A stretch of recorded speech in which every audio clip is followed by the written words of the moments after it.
¿Alguna vez te has preguntado qué pasó con las propiedades de los mexicanos en los territorios que perdió México después de la guerra con Estados Unidos? Quédate en este video y conoce el caso de Dominga Domínguez, quien demandó ante los tribunales estadounidenses la reposición de sus tierras, con base en un título de propiedad mexicano y lo que resolvió la Suprema Corte de los Estados Unidos.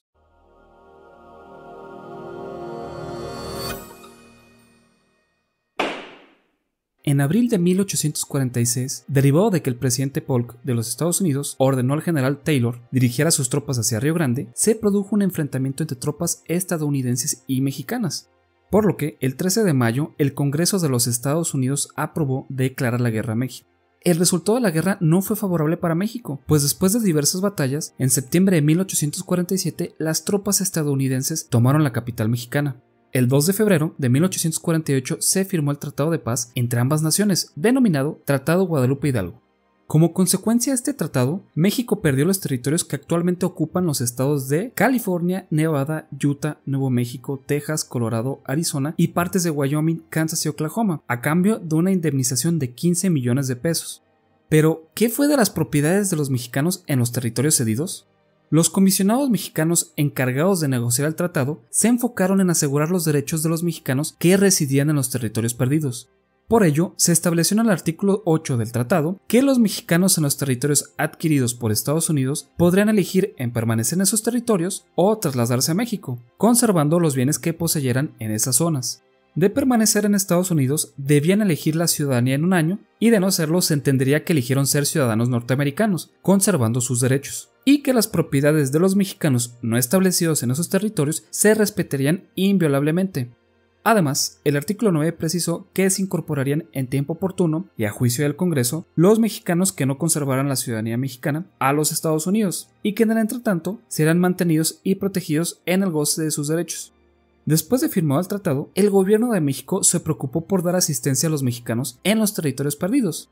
Por ejemplo, cuando se recibieron los primeros 3 millones de pesos de la indemnización, se destinaron 200,000 para auxiliar con la repatriación. Pero, ¿Estados Unidos cumplió con las disposiciones del tratado? La historiadora Josefina Zoraida opina que varios de los artículos del tratado fueron violados por los Estados Unidos. La investigadora opina que la fuente de la mayoría de las transgresiones al tratado en California fue el decreto del Congreso de Estados Unidos de 3 de marzo de 1851. En esencia, este estatuto establecía que quienes tuvieran un título de propiedad del gobierno mexicano o español lo debían presentar ante una comisión para que determinara su validez. Pues de no hacerlo, dentro del periodo de 2 años, perderían su propiedad al pasar al dominio del gobierno de Estados Unidos.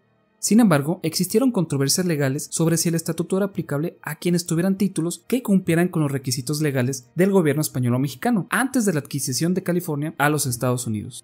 Ese es el caso de Dominga Domínguez, quien demandó a Brígido Botiller y a otros ante el Tribunal Superior del Condado de Los Ángeles para recuperar la posesión de su tierra.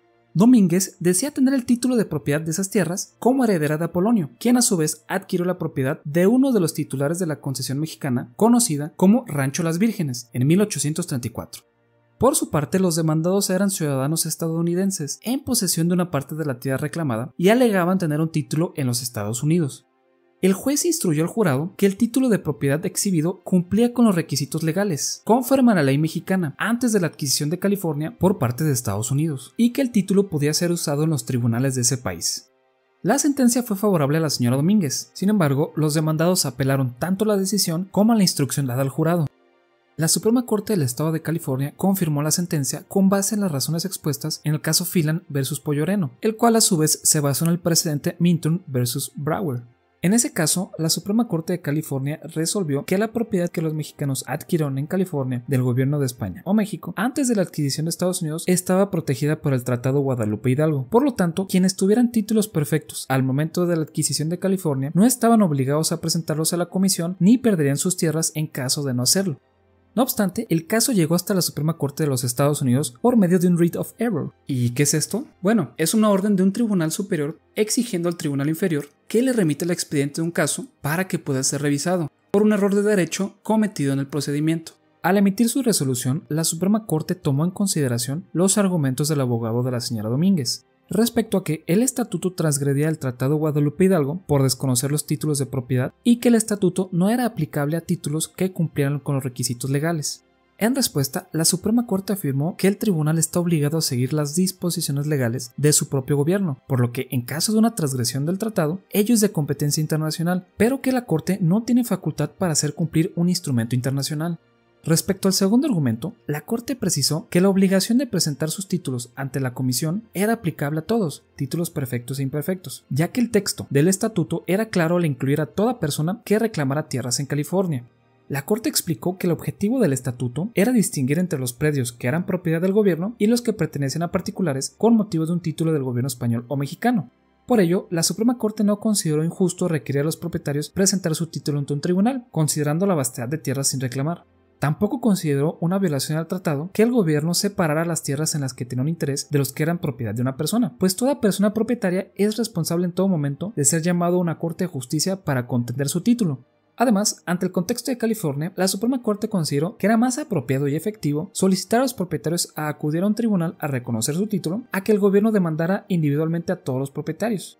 Inclusive, la Corte reconoció sabiduría en el estatuto en relación con intentos anteriores de regular las reclamaciones de tierras privadas, como en Florida y Luisiana, que fallaron ante la falta de un medio simple y satisfactorio como el previsto en el estatuto.